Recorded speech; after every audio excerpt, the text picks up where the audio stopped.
নমস্কার, সুভদ্রা রান্নাঘরে আমার সকল দর্শক বন্ধুকে জানাই স্বাগত। আমি শিউলি। দেখো, আজকে আমি পটল নিয়ে এসেছি কতগুলো। আজকে আমি পটল দিয়ে একটা খুব সুন্দর সহজ রেসিপি বানাবো এই গরমের মধ্যে। রাত্রিবেলাতে যদি বেশি কিছু রান্না করতে না ইচ্ছা করে তো এই রান্নাটা করে দেখবে, রুটি পরোটার সাথে অসম্ভব সুন্দর লাগবে এবং ভাতের সাথেও খুব ভালো লাগবে। যাই হোক, আমি পটলগুলোকে ছাড়িয়ে রেডি করে নিয়ে আসছি, তোমরা আবার সাথে থাকো। দেখো, আমি পটলগুলোকে একদম সুন্দর করে কুচি কুচি করে মানে কেটে নিয়ে ধুয়ে পরিষ্কার করে রেডি করে নিয়ে আসি। তার সাথে পনির লাগবে, পনিরটাও আমি ছোট ছোট করে পিস করে কেটে নিয়েছি। আর পেঁয়াজ দেবো আজকে, আমি পেঁয়াজটাও কেটে নিয়েছি, বুঝেছো? তোমরা যদি পেঁয়াজ দিতে না চাও তাহলে সেক্ষেত্রে তোমরা পেঁয়াজটা অফ করবে। ঠিক, আমি গ্যাস জ্বালিয়ে দিয়েছি, গ্যাসে একটা কড়া বসিয়ে দিয়েছি। আমি একটু রিফাইন্ড অয়েল দিয়ে দিচ্ছি। দেখো, তেলটা আমার গরম হয়ে গেছে। এবারে আমি একটু ফোড়নে দেবো জিরে, অল্প জিরে দিয়ে দিলাম ফোড়নে একটু। এবারে কী দেবো বলো তো? এবারে এই যে কাঁচা পাকা লঙ্কাটা দিয়ে দিলাম আর পেঁয়াজটা দিয়ে দিলাম। ভারী চমৎকার ফোড়নটা দিয়ে সুগন্ধ বেরোচ্ছে। তোমরা দেখো, ফোড়নটা হালকা করে ভাজা হয়ে গেছে, ভারী চমৎকার সুগন্ধ বেরোচ্ছে। মানে তোমরা যখন বানাবে না তখন গন্ধটা পাবে, তখন বুঝতে পারবে। এবার আমি পটলগুলো দিয়ে দিচ্ছি, ধুয়ে রাখা পটলগুলো দিয়ে আমি এবারে ভালো করে ভাজা করব। দেখো, অনেকটা কমে গেছে পটলটা। নেড়ে নেড়ে আমি কিন্তু হাই ফ্লেমে পটলটা সতে করছি। কেন বলো তো?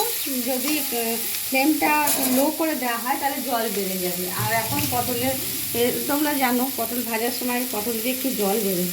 এবারে আমি একটু হলুদ দিচ্ছি, অল্প করেই হলুদটা দিলাম, খুব একটা বেশি হলুদ দিচ্ছি না। এবারে আমি একটু ভেজে নেবো, তারপরে লবণটা দেবো, কারণ এখন থেকে নুন দিলে জলটা বেরিয়ে যাবে। একটু যেহেতু ভাজা হবে, একটু জলটা শুকিয়ে যাক, তারপরে লবণটা দেবো। এবার আমি পনিরটা দিয়ে দিচ্ছি। হ্যাঁ, কুচিয়ে রাখা পনিরটা দিয়ে দিলাম। পনিরটা দিয়ে একটু ভালো করে ভাজতে হবে। এবার আমি স্বাদ অনুযায়ী লবণ দিয়ে দিচ্ছি। তোমরা চাইলে আরও তেল দিয়ে ভাজতে পারো। আমি কিন্তু কম তেলে এক চামচ তেল দিয়েছি, বেশি তেল দিইনি গরমের জন্য। ঠিক আছে, আর একটু বাটার দেবো নামাবার আগে, সেই কারণে আরও। ঠিক আছে, একটু ভাজা ভাজা হোক। একটু স্লাইস করে টমেটো কেটে নিয়েছিলাম, ওটা দিয়ে দিলাম, অল্প করে দিলাম, বেশি না। এবারে আমি একটু চিনি দেবো, সামান্য এক ফোঁটা চিনি দিয়ে দিলাম। ভাজা যেহেতু চিনি না দিলে একটু ভালো লাগবে না।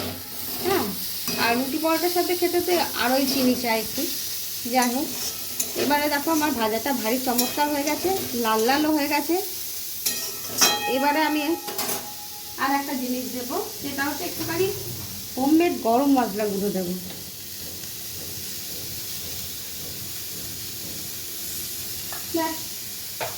একটু নেড়ে নেবো, আর কিছু দিচ্ছি না।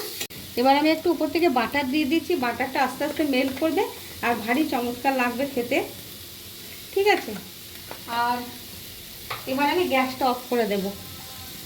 উপর থেকে একটু ধনেপাতা কুচো ছড়িয়ে দিচ্ছি, ব্যাস। এবার আমি গ্যাসটা অফ করে দিলাম।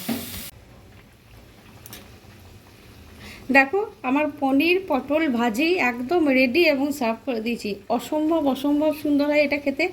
একবার তোমাদের কাছে অনুরোধ রইলে গরমের মধ্যে একবার অন্তত বানিয়ে দেখো এবং খেয়ে আমাকে কিন্তু তোমরা কমেন্ট করে জানাবে। অসাধারণ খেতে হয়। আর তোমরা সবাই ভালো থেকো, এই গরমের মধ্যে সুস্থ থেকো। দেখো কি যে ভালো হয়েছে, তোমাদের আমি কি বলবো। যাই হোক, তাহলে তোমরা সবাই ভালো থেকো, সুস্থ থেকো। আজকের মতো টাটা। আমার রেসিপিটি কেমন লাগলো জানাবে।